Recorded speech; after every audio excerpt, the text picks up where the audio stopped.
I'm Chandler Rome of Crush City Territory, joined by Cody Stavenhagen of The Athletic and Tiger Territory, and Max Goodman of NJ.com covering the Yankees. Guys, we're going to talk a little bit about the American League and a first half that I don't think played out as many people expected it. Cody, you cover the best team in baseball, which I don't think is something you expected coming into the year. I don't think it's something I expected to say coming into the year. In the American League Central, though, the Tigers have obviously run out to a massive lead. What has been the biggest storyline, maybe, in that division aside from the Tigers that's allowed the Tigers to really gain so much ground and really run away with this division? I think it was hard entering this season to pick a clear favorite in the AL Central. I heard people pick the Tigers. I heard people pick the Royals, the Twins, the Guardians. Everyone but the White Sox was kind of supposed to be in this. Now, we're here more than halfway through the season, and the Tigers are the only team with above a 500 record. They've obviously had a million things go right. They've played really good baseball. They've also gotten some unlikely comeback stories. Javier Baez, Spencer Torkelson. But the Guardians have been a disappointment. The Twins have been really up and down. The Royals have not taken off based on the foundation they built last year. It's maybe hard to boil that down to one storyline. But some of these teams that were supposed to be good, not great, have been more mediocre. And meanwhile, the Tigers have soared to, like you said, the best record in all of baseball. Certainly unexpected, but they've played really good, really consistently for more than half a season now.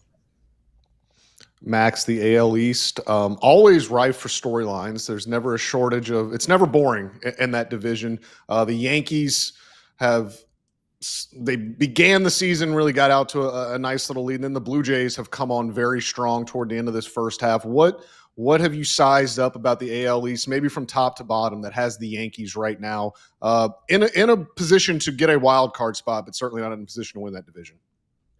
Well, if we were having this conversation a month ago, maybe a month and a half ago, I would have said that the Yankees were cruising to a division title. Maybe it was a little too early to say cruising, but they were positioned to really run away with this thing. And credit to Toronto. I think a lot of people underestimated them for this year. I mean, I quite frankly haven't thought about their core as a unit that was going to be able to get it done after all those years where they've disappointed in the AL East. Tampa's always around. I think Boston's had a disappointing year with all they've been going through, and the Devers situation is a big part of that.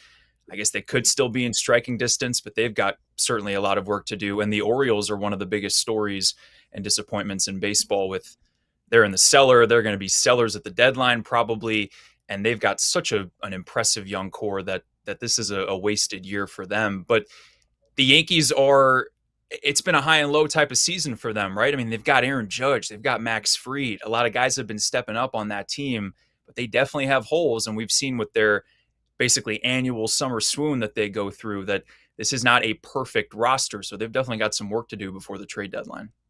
Watching the Yankees play the Mariners, you are getting an up-close look at everything the American League West has to offer, with the Seattle Mariners, who went into Yankee Stadium and got swept. The final sweep clinching game, they carried a no-hitter into the eighth inning and still somehow lost a 5-run lead with their closer on the mound. And it's just par for the course for an American League West that is, again, chasing the Houston Astros. An Astros, really kind of a skeleton crew. Yordan Alvarez has only played 29 games in the first half. Jeremy Pena has a broken rib. They have 5 starters on the injured list, including 3 members of their season opening starting rotation. 2 of them are out for the year. This is a team that has dealt with injuries all season. They have dealt with underperformance from Christian Walker, their premier addition at first base. They have dealt with underperformance from catcher Yainer Diaz, but again, find themselves where everyone presumes they'll be. That's atop the AL West. Part of that is the Texas Rangers have severely underperformed. They have the league's lowest ERA, but somehow can't hit, to the point where they got Brett Boone to come be their hitting coach in mid-May to try to turn things around. The Angels have been a surprise, but certainly I don't think a team that anyone fancies a contender. The A's are miserable in a AAA ballpark. So it leaves the Astros and the Mariners jockeying for the division lead, and the Astros have kind of shown that they're inevitable. And until someone dethrones them, I don't think I'm going to pick against the Astros to win the AL West. They're doing this with like I said, a skeleton crew of people, but they have found a way to tap into the little organizational depth they have to compensate for some of these injuries, for some of these underperformance. You know, as we look going forward, guys, what do you think is the biggest threat maybe to your team's pursuit of a playoff spot, your team's pursuit of a division title? I just said the Astros, it's going to be injuries. They've got to get Jeremy Pena back. They've got to get Yordan Alvarez back from his broken hand. They've got about 4 or 5 guys rehabbing at their pitchers rehabbing in West Palm Beach at their spring training facility. They need at least 2 or 3 of them to come back and give a boost to this pitching staff. Max, as you look at the Yankees, what is maybe their biggest threat trying to get a AL playoff spot or win the American League East?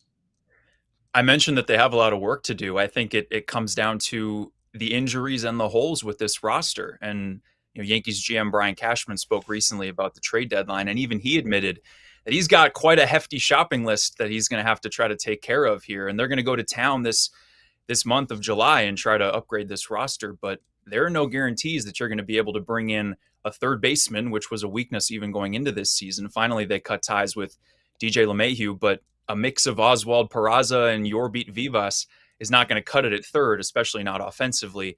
Starting pitching, Garrett Cole hasn't thrown a pitch all year, and he won't. He had Tommy John surgery. Clark Schmidt recently went down with the same procedure, and Luis Heel might not be back for another month, if not at the very least in early August. So they need a starter who's going to pitch game 3 of a playoff series behind Fried and Rodon.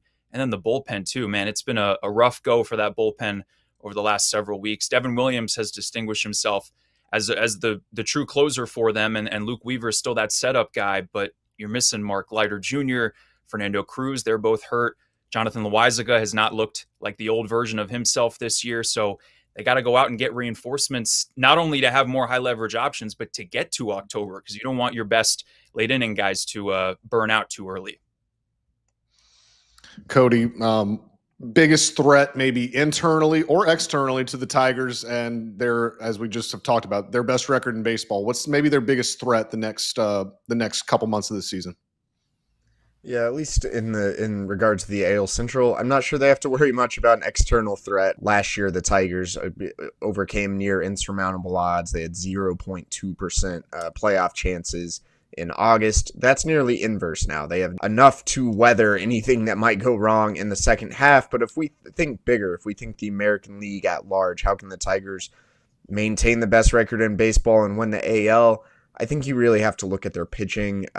We've seen some cracks in that framework. In June, the Tigers' bullpen ERA ranked 26th. Will Vest and Tommy Kahnle have been very good at the back end. Chase Lee has been an interesting story, but otherwise, there are not a lot of dependable options in the bullpen. Scott Harris and the Tigers are going to be tested on how aggressive they will be at the trade deadline. I think they're going to have to get at least one leverage reliever, maybe 2, add some swing and miss to this bullpen. And then even in the rotation, the Tigers have, of course, Tarek Skubal. Casey Mize is having a nice year. Reese Wilson just got back from injury. Jack Flaherty hasn't been very reliable. They don't have a stable 5th starter. There's a case they should add starting pitching too, and that's another thing. The Tigers ride so heavily on Tarek Skubal. What if something goes wrong there? What if he takes a comebacker off the foot and has to miss some time? I mean, I think there's a case to both bolstering the rotation. They're going to lean on some internal improvements, guys like Tyler Holton, who have been very good in the past and maybe not quite as good so far this season. But they're going to have to shore up the pitching a little bit to fully get the job done, I think. Hey, have you heard of Built? No? Do you pay rent? Yes?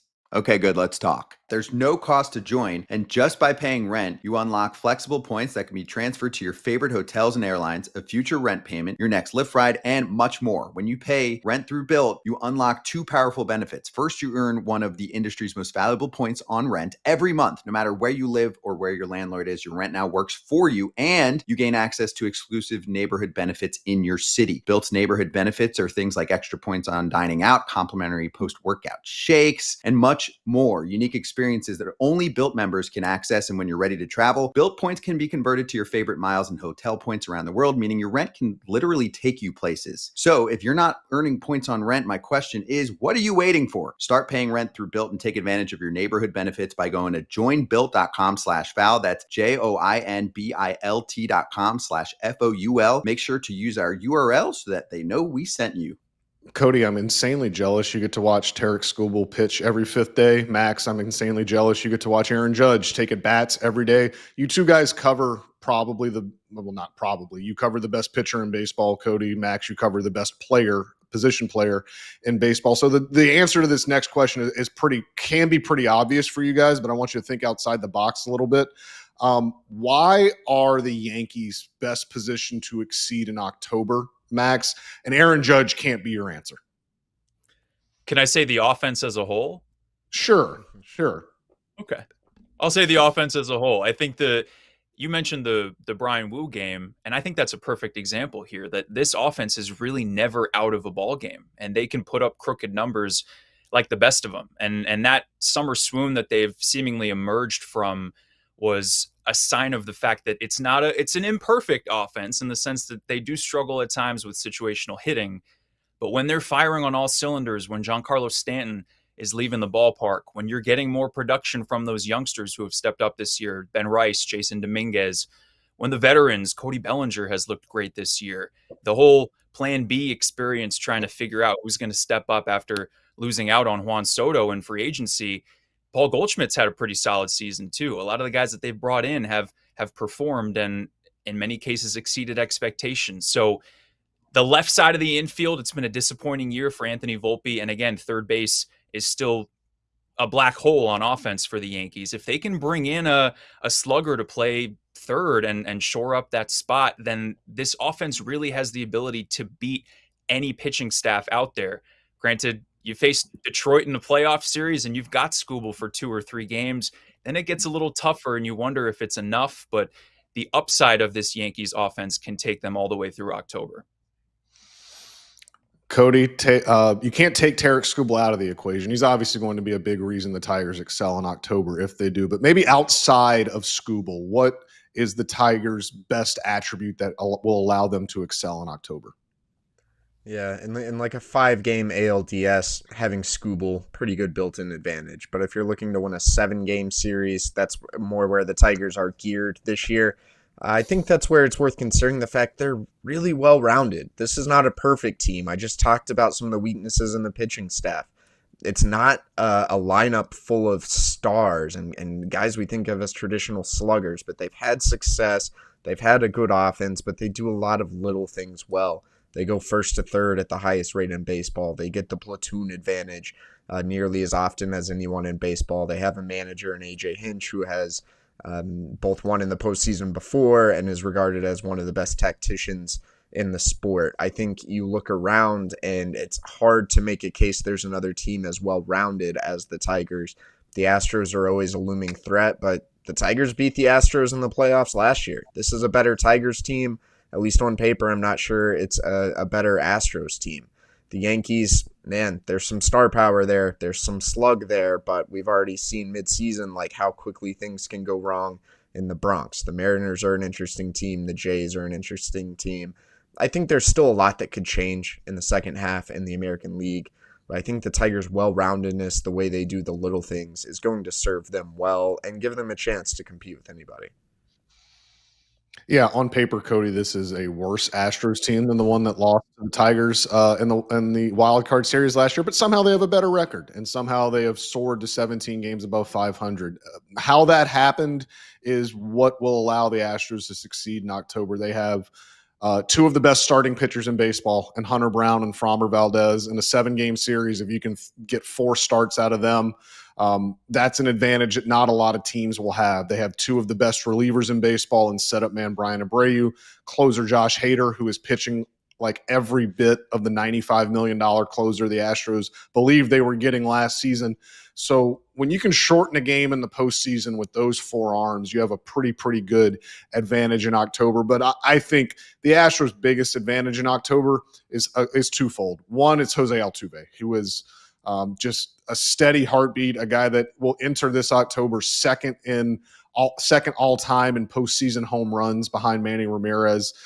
He is the engine that makes this thing go, even if he is not maybe the most vocal rah-rah guy. He's going to be the guy in the playoffs that really this entire team turns to. And, that segues into what the next thing that makes the Astros so dangerous in October. It's just their aura. It's their inevitability. You kind of just, I think other teams, the Tigers may have dispelled this theory last year, but when a team runs up against the Astros in the postseason, it just seems like no matter who is wearing in the Astros uniform, someone is able to come through. Someone always steps up on the biggest stage. It is a playoff experience team that there's few other teams in the AL that can claim to have that much October experience. And I think that's going to be maybe what tips the scales in the Astros' favor as this October comes and looms. And, it's a difficult AL playoff picture to maybe diagnose at the moment, but this is an Astros team with enough experience and enough just inevitability about them to make you think